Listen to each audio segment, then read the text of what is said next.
Hello friends, welcome to Unacademy. Let's crack MP exams. दोस्तों, ये है एमपी एग्ज़ाम्स की एक बेहतरीन टीम आपके सामने, जो आपको अलग अलग सब्जेक्ट के लिए तैयार करेगी ताकि आप अपने एग्ज़ाम को बहुत ही इजीली तरीके से क्लियर कर सकें। दोस्तों, आगे बढ़ते हैं, देख लेते हैं मेरा छोटा सा परिचय। मेरा नाम है अरविंद कुमार गुप्ता और मैंने क्वालिफ़िकेशन में बीबीए एंड एमबीए किया हुआ है। और यहाँ पे जो मैं सब्जेक्ट आपको पढ़ाऊँगा वो होगा कंप्यूटर।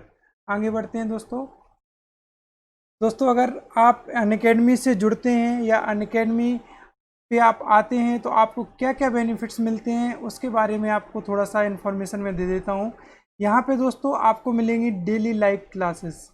डेली लाइव क्लासेस में आप अपने एजुकेटर, अपने टीचर के साथ डायरेक्ट चैट कर सकते हैं, उनसे डायरेक्टली डिस्कशन कर सकते हैं, डाउट्स पूछ सकते हैं अपने, और पोल्स में अपना रिजल्ट्स देख सकते हैं।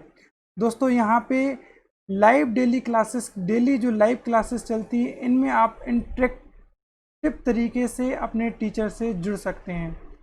दूसरा देखते हैं दोस्तों, लाइव टेक्स्ट, जो इसमें लाइव टेस्ट चलते हैं, उससे आप अपनी प्रिपरेशन को टाइम टू रेगुलर टाइम से एवेलुएट कर सकते हैं। इसमें दोस्तों time to time regular basis पे मॉक टेस्ट चलते रहते हैं, जिससे आपको आपकी प्रिपरेशन पे पूरी जानकारी रहेगी कि आपकी प्रिपरेशन कहाँ तक पहुँच गई है।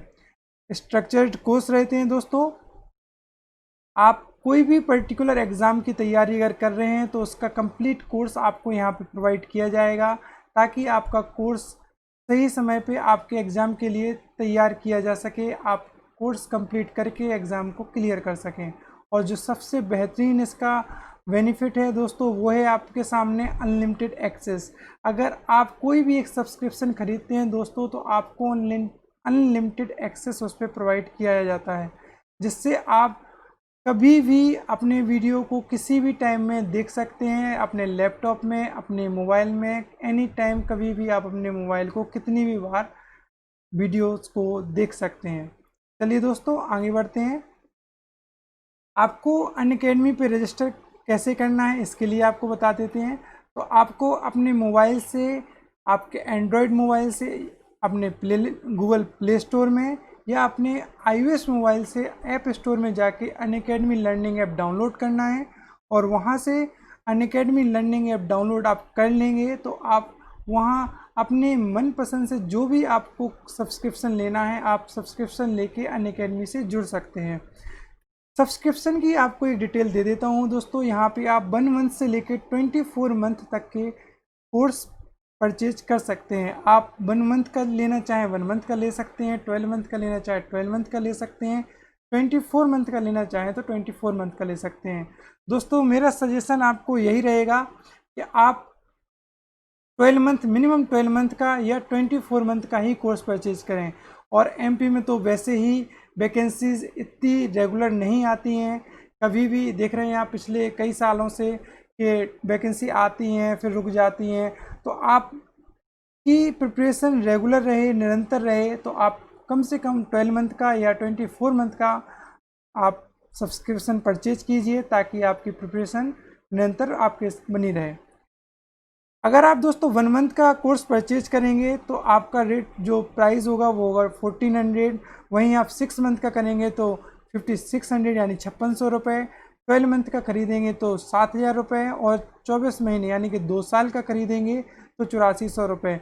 दोस्तों, यहाँ आप देख रहे होंगे कि 12 मंथ का कोर्स 7000 रुपये में एंड 24 मंथ का 8400 में, मात्र 1400 रुपये के डिफरेंस में आपको 1 साल एक्स्ट्रा का कोर्स मिल जाता है। तो आप दोस्तों निश्चित तौर पे अगर आप 12 मंथ का खरीद रहे हैं तो 24 मंथ का खरीदिए, ताकि मात्र 1400 रुपये में आपको 2 साल के लिए किसी भी प्रकार के फुल एक्सेस आपको अनअकैडमी पे मिलते रहेंगे। इसी के साथ दोस्तों, अगर आप मेरा कोड ARVIND अरविंद1 अगर यूज करते हैं तो आपको इन सारे कोर्सेस में, सारे सब्सक्रिप्शन में 10% का सीधे डिस्काउंट मिल जाएगा। जहां आपका 1 मंथ का कोर्स 1400 रुपये का था, वो 1260 रुपये का, 6 मंथ का था 5600 का, वो आपको 5040 मतलब 5040 रुपये में, और 12 मंथ का जो 7000 का था वो 6300 रुपये में मिल जाएगा। इसी के साथ जो 24 मंथ का कोर्स आपका 8400 का था, 8400 रुपये का था, वो मात्र 7560 रुपये में कोर्स आपको यहाँ पे मिल जाएगा। दोस्तों आप यहाँ देख सकते हैं 24 मंथ मतलब 2 साल का कोर्स 7,560 रुपये में ओनली एमपी के सारे एग्जाम्स के लिए आपको मिल रहा है। इससे सस्ता कोर्स आपको किसी भी प्लेटफॉर्म पे नहीं मिलेगा दोस्तों, जो आपके एमपी के सारे एग्जाम की तैयारी आपको बेहतरीन तरीके से करवा सके। चलिए आगे बढ़ते हैं दोस्तों तो चर्चा करते हैं आज के टॉपिक्स पे। तो टॉपिक के दो विषय मैंने आज यहाँ पे रखे हुए हैं। एक तो रखा हुआ है importance of computer in MP exams. इसमें हम जानेंगे कि एमपी में जितने भी एग्जाम्स हैं उनमें कंप्यूटर की उपयोगिता क्या है। इसके साथ हम कंप्यूटर के बारे में कुछ बेसिक और उसका इंट्रोडक्शन भी जानेंगे। तो दोस्तों आगे बढ़ते हैं हम अपने सेशन में, देखते हैं आगे दोस्तों।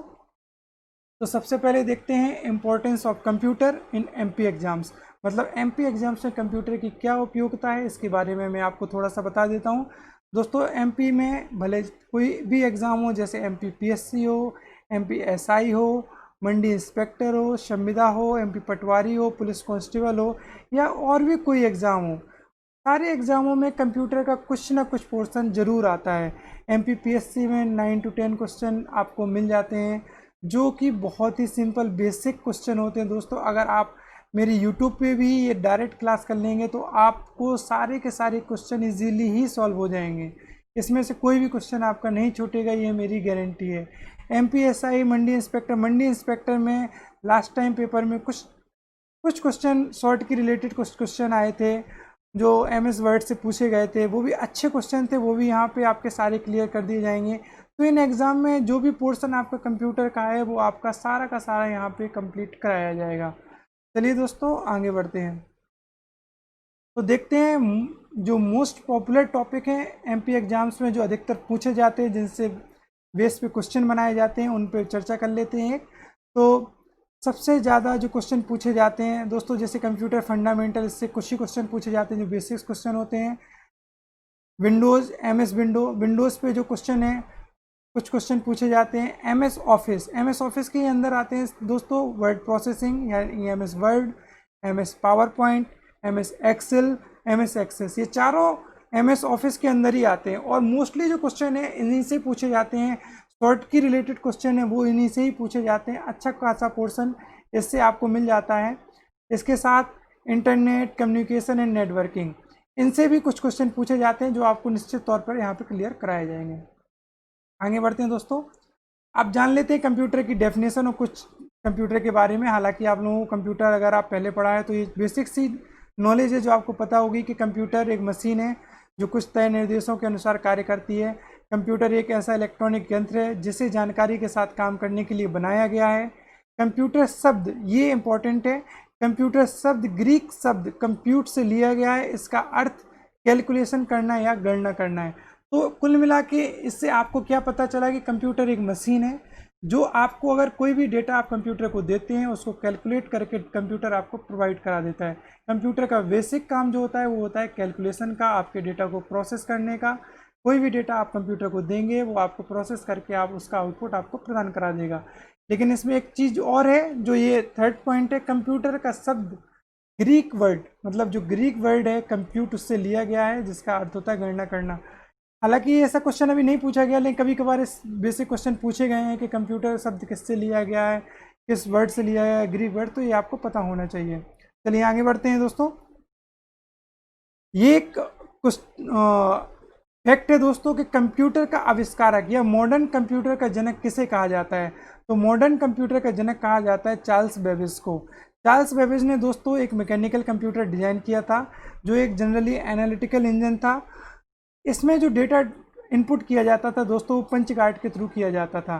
पंच कार्ड के थ्रू डेटा इसमें डाला जाता था, फिर वो प्रोसेस होकर उसका आउटपुट आपको मिल जाता था। दोस्तों आगे बढ़ते हैं कि कंप्यूटर कैसे कार्य करता है जनरली। आगे एक स्लाइड में आपको और बढ़ाता हूँ, हाँ यहाँ दिखाता हूँ। कंप्यूटर जनरली इनपुट, प्रोसेस और आउटपुट, जो बेसिक कार्य प्रणाली कंप्यूटर की है वो यही है कि आप डेटा इनपुट करेंगे, वो प्रोसेस होगा और आउटपुट आपको कंप्यूटर का मिल जाएगा। कंप्यूटर का ये जो बेसिक जो कंप्यूटर के बेसिक है,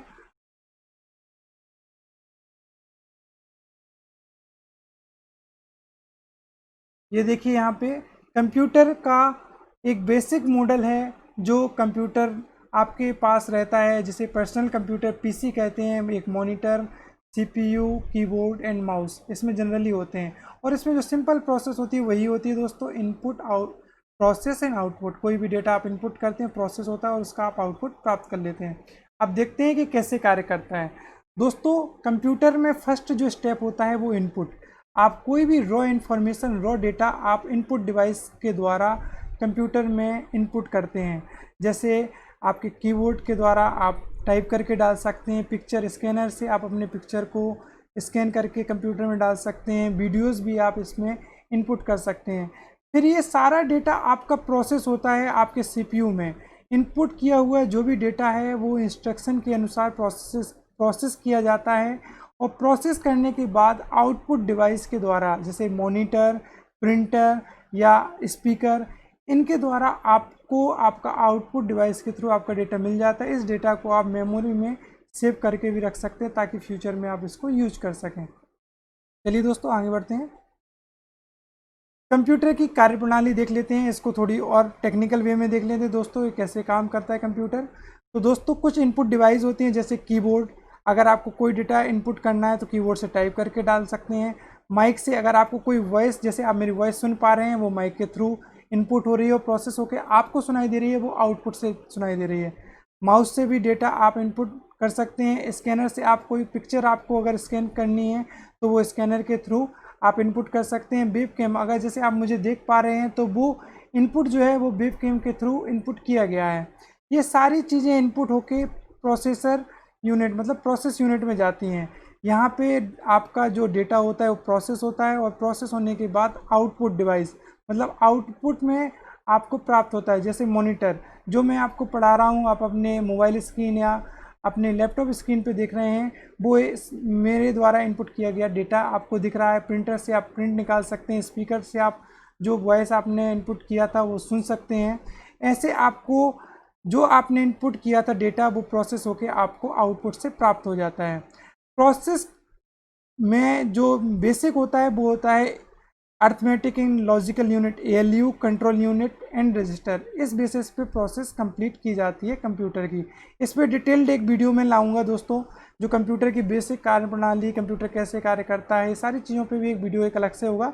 यहाँ एक थोड़ा थोड़ा इन्फॉर्मेशन, बेसिक इन्फॉर्मेशन मैं आपको दे रहा हूँ फर्स्ट वीडियो में, फिर इसके लिए आगे बढ़ेंगे हम तब इस पर आपको और नॉलेज भी दी जाएगी। कुछ चीज़ें डायरेक्टली पूछी जाती हैं कि जैसे हार्डवेयर और सॉफ्टवेयर में, तो जो भी सिंपल इसका फंडा है दोस्तों कि जो भी चीज़ आप कंप्यूटर में छू सकते हैं वो हार्डवेयर है, और जिन पे आप कार्य करते हैं जिन्हें आप छू नहीं सकते हैं वो सॉफ्टवेयर होते हैं। जैसे आपका सीपीयू, मॉनिटर, कीबोर्ड, ये सारे हार्डवेयर हैं। और जिन ये हार्डवेयर जिस सॉफ्टवेयर पे काम करते हैं, जैसे आपने विंडोज़, आप नेट चला रहे हैं, जिस ब्राउज़र को खोल रहे हैं वो, आप के सिस्टम में डॉस, विंडोज़ 7, विंडोज़ 10, ये सारे सॉफ्टवेयर होते हैं जो आपके विंडोज़ में, आपके कंप्यूटर में इंस्टॉल होते हैं। आगे बढ़ते हैं दोस्तों, ये है मदरबोर्ड। मदरबोर्ड के बारे में बता देते हैं दोस्तों। ये मदरबोर्ड जो होता है वो आपके सीपीयू में लगा होता है। जैसे सीपीयू, ये फर्स्ट पहले हम सीपीयू बता देते हैं दोस्तों आपको। ये सीपीयू जो, जिसे आपको कंप्यूटर का दिमाग भी कहा जाता है। सीपीयू मतलब सेंट्रल प्रोसेसिंग यूनिट। यही कंप्यूटर की जितनी भी आप डेटा इनपुट करते हैं इसी के द्वारा प्रोसेस होता है, इसीलिए इसे कंप्यूटर का दिमाग भी कहा जाता है, माइंड ऑफ कंप्यूटर भी इसे कहा जाता है दोस्तों। इसी के अंदर दोस्तों ये लगा हुआ होता है आपका मदरबोर्ड। मदरबोर्ड में ही दोस्तों आपकी जो मेमोरी होती है, आपकी रैम होती है, आपकी सारी जितने भी सर्किट डिज़ाइन, सारी चीज़ें इसी में होती है दोस्तों। तो ये एक हार्डवेयर होता है जिसमें सारे आपके पोर्ट्स वगैरह, आपकी रैम रोम सारी इसी में इनपुट रहती हैं, आपकी इसी में जुड़ी रहती हैं दोस्तों। चलिए आगे बढ़ते हैं दोस्तों, जानते हैं रैम के बारे में। रैम दोस्तों कंप्यूटर में फुल फॉर्म होता है इसका रैंडम एक्सेस मेमोरी। ये सिस्टम का शॉर्ट टर्म मेमोरी होता है दोस्तों। जो भी आप काम करते हैं, कैलकुलेशन करते हैं, वो रैंडम एक्सेस मेमोरी रैम पर होता है। अगर आप कंप्यूटर आपका अचानक, जैसे सपोज आप कोई कार्य कर रहे हैं, आपने कोई डेटा डाला, आपने उसमें कार्य किया, और अगर आपका कंप्यूटर बंद हो जाता है तो वो आपका डेटा चला जाएगा अगर आपने उसको सेव नहीं किया, क्योंकि वो वर्क आपका उस टाइम पे रैम पे होता है। लेकिन अगर आप उसको सेव कर लेते हैं तो वो आपका डेटा आपके हार्ड डिस्क में या आपकी जो भी सेकेंडरी ड्राइव है उस पर आपका चला जाता है। तो इसीलिए अब जब भी हम कोई काम करते हैं उसे टाइम टू टाइम हमें सेव करते रहना चाहिए दोस्तों। रैम जो जनरली होता है वो MB और GB में होता है दोस्तों। चलिए आगे बढ़ते हैं। ये रैम का एक छोटा सा इन्फॉर्मेशन था। कुछ स्पेशल कुछ तथ्य हैं दोस्तों, कुछ फैक्ट हैं जो हम जान लेते हैं। जैसे कंप्यूटर शब्द का ग्रीक भाषा में, मैंने आपको पहले ही बताया है कि कंप्यूटर शब्द की उत्पत्ति ग्रीक भाषा या कंप्यूट शब्द से हुई है, जिसका अर्थ होता है गणना करना। कंप्यूटर को हिंदी में संगणक कहा जाता है, ये भी एक बहुत ही रोचक बात है जो बहुत कम लोगों को पता होती है।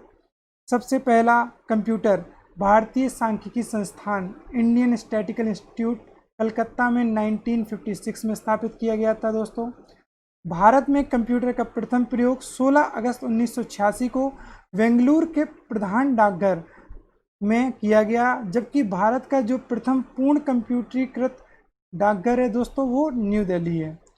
कंप्यूटर का जो साक्षरता दिवस है, कंप्यूटर साक्षरता दिवस, वो 2 दिसंबर को प्रतिवर्ष मनाया जाता है। कंप्यूटर लिटरेसी डे 2 दिसंबर को मनाया जाता है। आगे बढ़ते हैं दोस्तों। कुछ क्वेश्चंस दोस्तों मैंने आपके लिए यहाँ पे लिए हुए हैं जो बेसिक्स पे डिज़ाइन किए गए हैं। जो भी बेसिक्स हैं उन पे बेस आपको कंप्यूटर की नॉलेज पे बेस आपको यहाँ पे कुछ क्वेश्चन मैंने दिए हैं जिन पे आप देख सकते हैं।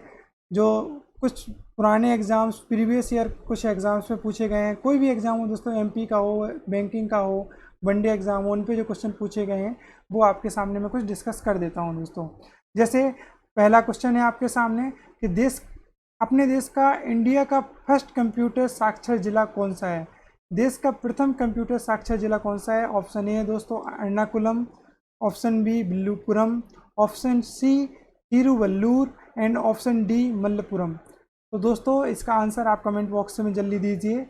मैं 2 सेकंड आपका वेट करता हूँ, फिर मैं आपको इसका आंसर बताता हूँ दोस्तों इसका सही आंसर है डी मल्लपुरम।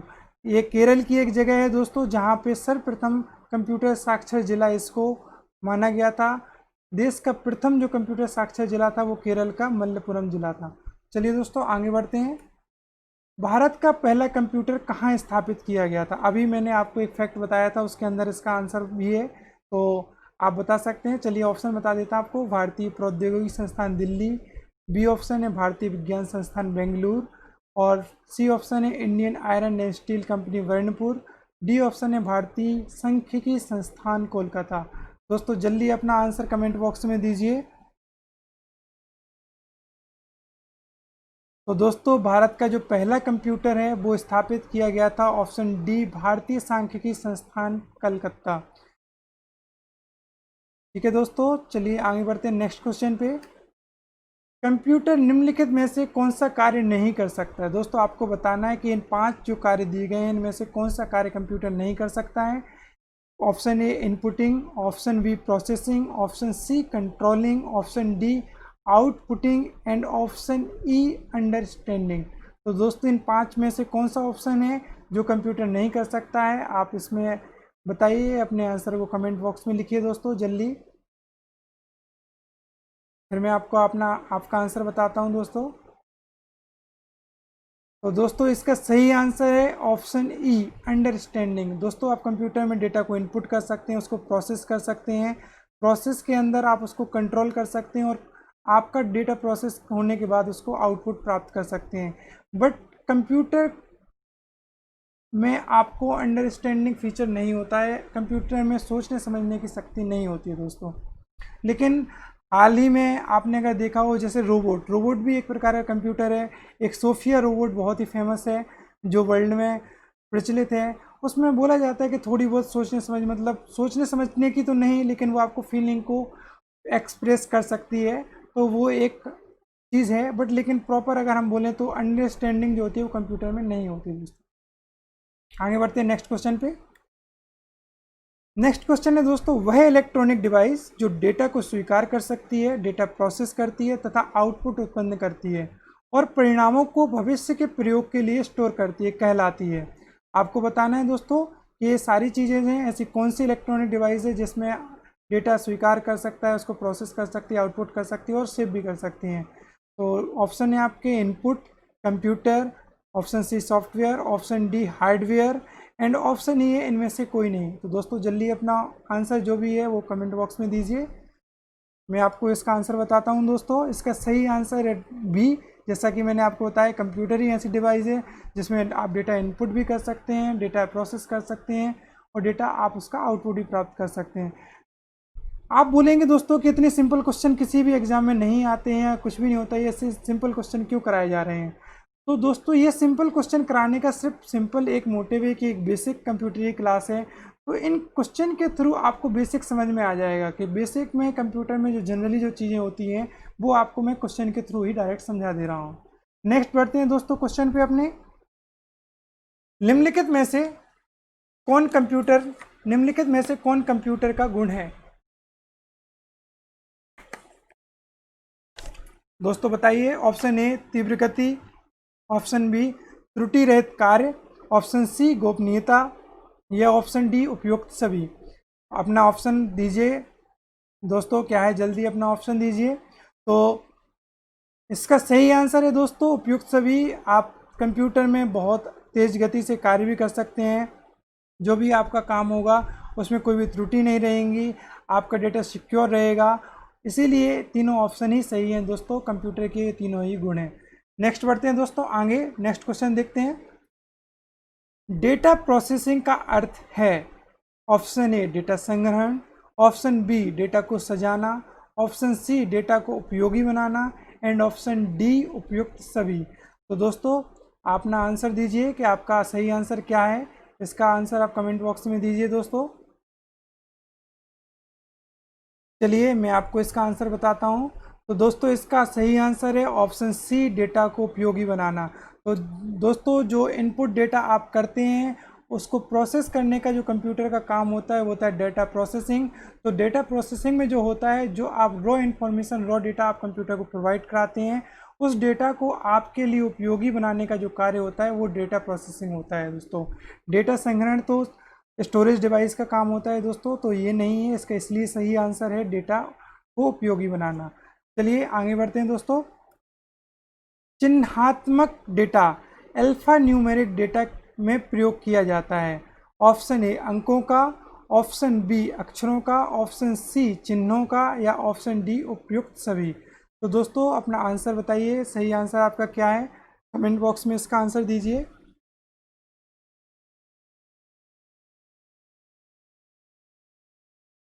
चलिए दोस्तों इसका सही आंसर बताता हूँ। अल्फा न्यूमेरिक डेटा में जो प्रयोग किया जाता है वो तीनों चीज़ें दोस्तों, अंकों का भी, अक्षरों का और चिन्हों का। इन तीनों नंबर, सिंबल और अल्फ़ाबेट, इन तीनों चीज़ों का जो यूज़ है वो अल्फा न्यूमेरिक डेटा में किया जाता है। तो इसका सही आंसर हो जाता है दोस्तों डी। आगे बढ़ते हैं। इनमें से कौन कंप्यूटर का गुण नहीं है? जैसे मैंने पिछला क्वेश्चन था कौन कंप्यूटर का गुण है, ये कौन कंप्यूटर का गुण नहीं है। तो आपको बताना है कौन सा इनमें से कंप्यूटर का गुण नहीं है। ऑप्शन ए जल्द निर्णय लेने की क्षमता, बी गोपनीयता, सी बुद्धिहीन और डी विविधता। तो आप सही आंसर बताइए दोस्तों। मैं 2 सेकंड वेट कर लेता हूं दोस्तों। इसका सही आंसर है दोस्तों ऑप्शन सी बुद्धिहीन। तो कंप्यूटर बुद्धिहीन नहीं होता है, कंप्यूटर को वैसे ही मास्टर कहा जाता है। तो बाकी की सारी चीज़ें जो इसमें हैं, निर्णय लेने की क्षमता तेज होती है, आपका डेटा सिक्योर होता है और बहुत सी विविधताएं इसमें होती हैं, बट कंप्यूटर को बुद्धिहीन नहीं कहा जा सकता, इसलिए ये कंप्यूटर का गुण नहीं है। नेक्स्ट आगे बढ़ते हैं दोस्तों। ये फैक्ट भी मैंने आपको पिछले स्लाइड्स में बताया है। कंप्यूटर साक्षरता दिवस कब मनाया जाता है? तो जल्दी इसका आंसर दीजिए दोस्तों। 1 दिसंबर, 2 दिसंबर, 1 जनवरी एंड 22 जनवरी। सही आंसर बताइए दोस्तों क्या है। तो इसका सही आंसर है ऑप्शन नंबर बी 2 दिसंबर। 2 दिसंबर को कंप्यूटर साक्षरता दिवस मनाया जाता है। आगे बढ़ते हैं दोस्तों। विश्व में सर्वाधिक कंप्यूटर वाला देश कौन सा है? Option A Bharat, option B रूस, option C Japan, option D संयुक्त राज्य अमेरिका यूएसए। तो इनमें कौन सा ऑप्शन सही है? अपना आंसर कमेंट बॉक्स में जल्दी दीजिए दोस्तों। बताइए कि इनमें से कौन सा देश है। India, Russia, Japan and USA, इनमें से कौन सा देश है, कौन सी कंट्री है जहां सर्वाधिक कंप्यूटर उपयोग किए जाते हैं? चलिए इसका सही आंसर बताता हूं। इसका सही आंसर है ऑप्शन डी यूएसए। नेक्स्ट आगे बढ़ते हैं। कंप्यूटर साक्षरता का अर्थ है ए कंप्यूटर प्रोग्राम लिखना, कंप्यूटर की त्रुटि सुधारना, कंप्यूटर की कार्य क्षमता की जानकारी रखना, एंड ऑप्शन डी कंप्यूटर की कार्यप्रणाली जानना। तो दोस्तों बताइए सही आंसर क्या होगा कि कंप्यूटर का प्रोग्राम लिखना, उसकी त्रुटि सुधारना, उसकी कार्य क्षमता की जानकारी रखना, या कंप्यूटर की कार्यप्रणाली को जानना। इनमें से कौन सा ऑप्शन सही है दोस्तों? अपने कमेंट बॉक्स में आंसर दीजिए दोस्तों जल्दी। तो दोस्तों इसका सही आंसर है कंप्यूटर की, ऑप्शन सी कंप्यूटर की कार्य क्षमता की जानकारी रखना। जिसने जिसने भी सही आंसर दिया है दोस्तों, बहुत सही है। चलिए आगे बढ़ते हैं दोस्तों। बैंकिंग लेन देन में ईसीएस, दोस्तों इस टाइप के क्वेश्चन बहुत पूछे जाते हैं। शॉर्ट फॉर्म के क्वेश्चन जो हैं वो कंप्यूटर रिलेटेड काफ़ी पूछे जाते हैं एग्जाम्स में। एक मैंने क्वेश्चन सिर्फ रख लिया है आपको दिखाने के लिए, बाकी ये शॉर्ट की रिलेटेड और शॉर्ट कट रिलेटेड क्वेश्चन मैं आपको बाद में पूरा सेशन इस पर कराऊंगा। तो इसका है ईसीएस का फुल फॉर्म बताइए दोस्तों। Option A access credit supervisor, option B extra cash status, option C exchange clearing standard, and option D electronic clearing service. तो बैंकिंग लेन देन में आपको पता होगा, आप बैंक में जाते होंगे, तो बताइए ईसीएस का सही अर्थ क्या है दोस्तों? चलिए मैं आपको बता देता हूँ, इसका सही आंसर है डी इलेक्ट्रॉनिक क्लियरिंग सर्विसेज। आगे बढ़ते हैं दोस्तों। कंप्यूटर प्रोसेस द्वारा इंफॉर्मेशन में परिवर्तित करता है नंबर को, डेटा को, इनपुट को, प्रोसेसर को। बताइए दोस्तों इसका सही आंसर क्या है? कंप्यूटर प्रोसेस द्वारा इंफॉर्मेशन में परिवर्तित करता है। अपना ऑप्शन जल्दी कमेंट बॉक्स में दीजिए दोस्तों, इसका सही आंसर क्या है? दोस्तों मैंने पहले ही आपको बताया है कि कंप्यूटर में डेटा इनपुट किया जाता है, डेटा को प्रोसेस किया जाता है और डेटा को ही प्राप्त किया जाता है। तो जो भी चीज़ें होती हैं वो सारी डेटा से रिलेटेड होती हैं, इन्फॉर्मेशन से, आपकी इन्फॉर्मेशन, आपकी डेटा जो कि कंप्यूटर में प्रोसेस की जाती है। तो इसका आंसर है ऑप्शन बी। तो दोस्तों आज का सेशन आपको कैसा लगा कमेंट बॉक्स में ज़रूर बताएं। इसके साथ आप यूट्यूब में कमेंट्स कीजिए, सब्सक्राइब कीजिए, लाइक कीजिए, और आपको अगर ये वीडियो लगा है तो अपने दोस्तों में, आपको ये वीडियो बहुत अच्छा लगा है तो अपने दोस्तों में शेयर भी कीजिए। इसके साथ दोस्तों अगर आप कोई भी सब्सक्रिप्शन प्लान खरीदना चाहते हैं तो मेरा कोड अरविंद1 ज़रूर यूज कीजिए, इससे आपको 10% का सीधे सीधे डिस्काउंट मिलेगा। इसके साथ आप हमारे अदर प्लेटफॉर्म टेलीग्राम पे भी जुड़ सकते हैं। तो दोस्तों आज का सेशन आपको कैसा लगा ज़रूर बताइएगा, और thank you thank you thank you.